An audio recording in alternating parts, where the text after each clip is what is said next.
Good morning, everybody. Dennis Engelbrecht, Digging Deeper.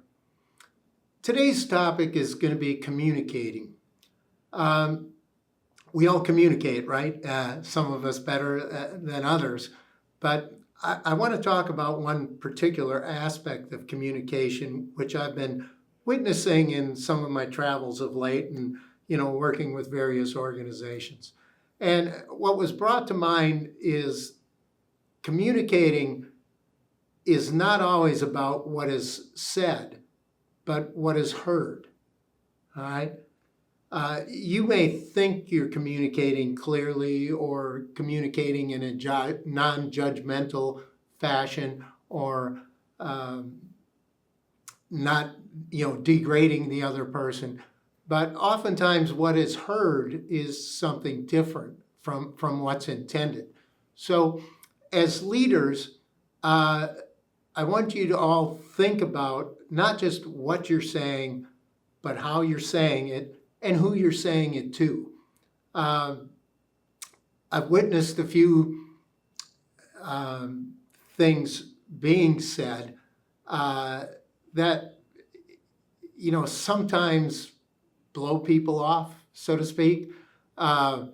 Leaders who say, well, I'll get to that later. Can you talk to me later? If you just said something simple like that, what might be heard there? What might be heard is, oh, I guess I'm not that important. Or, your problem, my problems aren't your problems, or your priorities aren't mine, or my priorities aren't yours. But really what you simply were doing was just reflecting on your day. But again, each time you speak, that sends a message, and the message is well beyond the words that you may say. So I want you to think about that.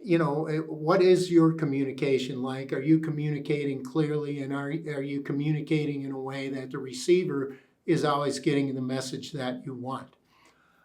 There are some good communication techniques for that. One is, of course, to, ask for feedback. If you've explained something or you explain, what you want, go ahead and ask the person, so what did you hear? What did you take from that? What did you glean from that discussion? To make sure that they have a common understanding to what you were trying to reflect. I think that's very important if you think of like a job site meeting. You go around and, well, I need you to be here tomorrow, and I need, 7 people, and I need you to do this and be careful not to do that. Well, as you go around the room, did all those people actually get it? Did they get what you have? But if you stop and say, so let me ask you, so what do you see as your priorities for this week? Do you see yourself being able to accomplish X, Y, and Z? Now, once they parrot that back to you, hopefully, then you know that you have a full understanding of what they're going to do. You also have a higher level of commitment for what they're going to do because they said it instead of you saying it. When you said it without gaining the response back from it, in their mind, they may be saying, yeah, fat chance that's going to happen. But how do you know unless you ask them and you find out? So I think, again, by requesting that kind of feedback, you'll find you close a communication loop. And in so doing, you really create better collaboration as well, among teams and one-on-one as well. So assure that, what is said is understood. The last point I want to talk about communicating is email. And, text could be included in that, certainly, in today's world. But communicating one-on-one, of course, you at least get to see a visual reaction. You get to see body posture.